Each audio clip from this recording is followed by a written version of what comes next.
Okay, let's just get right into it. You have been told a massive lie your entire life about the path to freedom. That whole work hard, save up, and retire at 65 plan? Yeah, that was never ever designed to make you rich. It was designed to make you a really reliable part of someone else's machine for building their wealth. So you have to ask yourself, and be brutally honest here, if 40 years of your best work, your youth, your energy, all of it, if it all ends with you just hoping your pension holds out, completely dependent on a system that might not be there, then who really owns your life all that time? You see, the chains aren't made of metal anymore. Today, they're forged from something way more subtle: routine, debt, and the really low expectations we've all been conditioned to just accept as normal.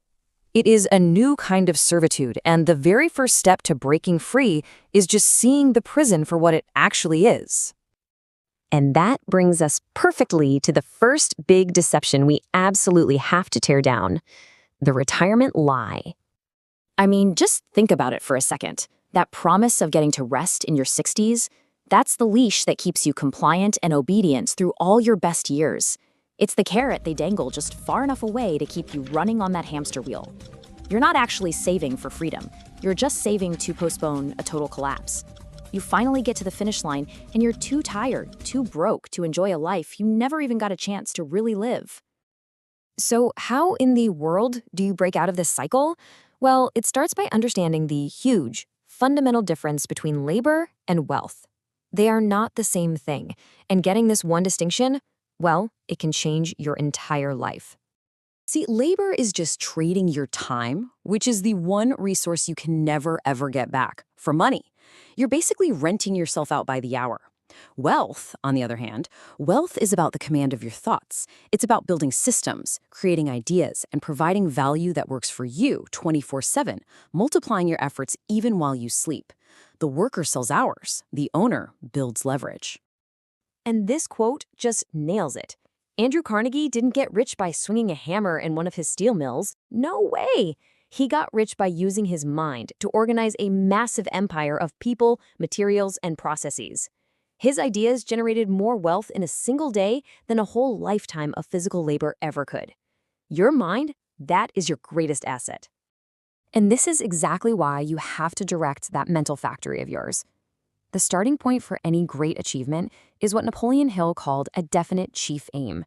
Now, this isn't some vague wish like, I want to be rich. No, it's a crystal clear command you give to yourself, a target for your mind that turns you from a ship drifting at sea into a guided missile. This leads us right into the next level of this whole thing. You see, the wealthy don't just have different bank accounts. They are playing by a completely different set of rules. And believe it or not, these rules are spiritual long before they're ever financial. Real fortune is created through alignment, not just brute force effort. It all starts with that definite chief aim we just talked about. Then you fuel it with unwavering faith, which you literally program into your subconscious mind through daily repetition, autosuggestion. This is then guided by organized planning and eventually becomes automatic through what Hill called the cosmic habit force.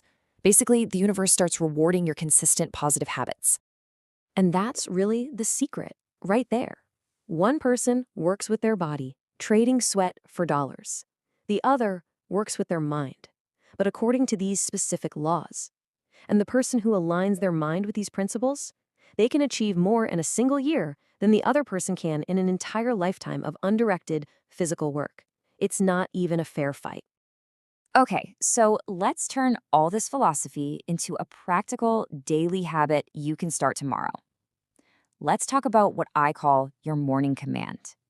So, for 25 years, Napoleon Hill studied the biggest titans of industry, people like Ford, Edison, Carnegie. And he found they all shared this one secret: a morning ritual built around, get this, 11 key phrases. These are phrases specifically designed to program your subconscious mind for victory before the day even really starts. This is the first one, and it is by far the most powerful. It's a declaration of absolute 100% personal responsibility. When you say this out loud with real emotion, you are consciously rejecting the victim mindset. You are claiming complete ownership of your life. You're no longer a leaf in the wind, you are the one who commands the wind. Now this next one, this is a total game changer. It completely reframes what adversity even means. It vaporizes the fear of failure because failure is no longer some terrible endpoint. It's just feedback. It's the lesson you needed to learn to get to your ultimate success. Every single setback becomes the setup for a comeback. The process itself is so simple, but it is absolutely non-negotiable. You have to get up early, before the world starts screaming at you. Find a private space, stand in front of a mirror, look yourself right in the eye, and speak these 11 phrases out loud with the fire of total belief. Consistency here is everything. You can't miss a day. And that brings us to our final, and honestly, the most urgent section of them all. All the planning, all the positive affirmations in the world, they are completely useless without this one final ingredient: immediate action. Read that again. This is a sobering, brutal law of life. The world does not reward hesitation. It just doesn't. Every single day that you delay, someone else is acting, someone else is building, and someone else is claiming the very ground that you just gave up. And eventually, you might just find yourself working for them. You have to understand that waiting isn't a neutral act. It's not just hitting the pause button. It is an active step backward. Patience without any movement is just paralysis. And paralysis is the slow, quiet death of all your dreams. And please, stop waiting to feel brave. That's not how it works. Courage isn't some emotion that washes over you.